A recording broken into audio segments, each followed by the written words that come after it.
All right. Fat shaming may curb obesity, according to bioethicist Daniel Callahan. Not everybody agrees, though. So a lot of people are unhappy with the slow pace of public health efforts to curb American obesity, which really is an epidemic at this point.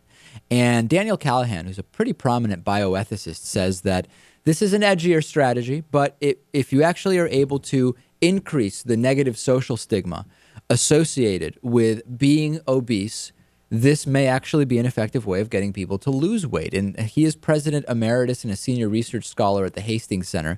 He put out a paper saying a renewed emphasis on social pressure against heavy people, what some people consider to be fat shaming, including posters that would post questions like, for example, if you are overweight or obese, are you pleased with the way you look? Saying that this strategy could really help to get people to actually lose weight. What do you think, Lewis? I agree. Do you really? Yep. Well, before you go into your theory, a lot of people disagree, okay? So, for example, we heard from Deb Burgard from the California, she's a California psychologist who specializes in eating disorders. And she says, for him to argue that we need more stigma, I don't know what world he's living in. Dr. Tom Ng says the same thing. He's an expert on childhood obesity. He says no amount of teasing, probing questions about what they wish they could do, or medications seem to help. If someone's proposing to help them by more stigmatization, that would seem antithetical and unethical. Lewis, give us your thought. Unethical. I think it's unethical to be afraid to say things to someone when they're clearly in denial about the whole thing. I mean, if someone is getting overweight, and you are afraid of offending them or hurting their feelings, so you never say anything and you let it keep happening. Well, but I don't think most people, Natan, who are overweight are in denial. I think the argument is just that if they are overweight, in many cases, they are not going to be in an emotional state where more shame is going to get them to do anything. In fact, it may do the opposite. They'll say, if I'm already so overweight and I'm getting shamed like this, I might as well get the enjoyment from the ice cream or whatever the thing is.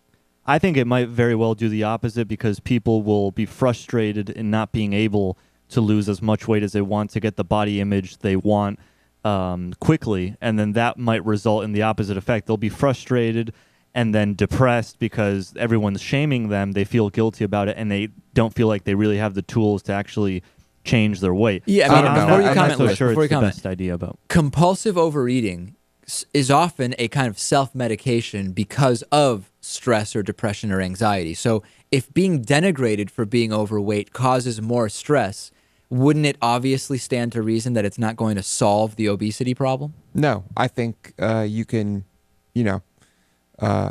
spark a fire under someone and actually get them to do something about it. I mean, in terms of seeing or thinking about what they should or could look like, I mean, they see that every time they turn on the TV, every time they look at a billboard, every time they go see a movie or look in a magazine. I mean, that's everywhere. They're aware of that.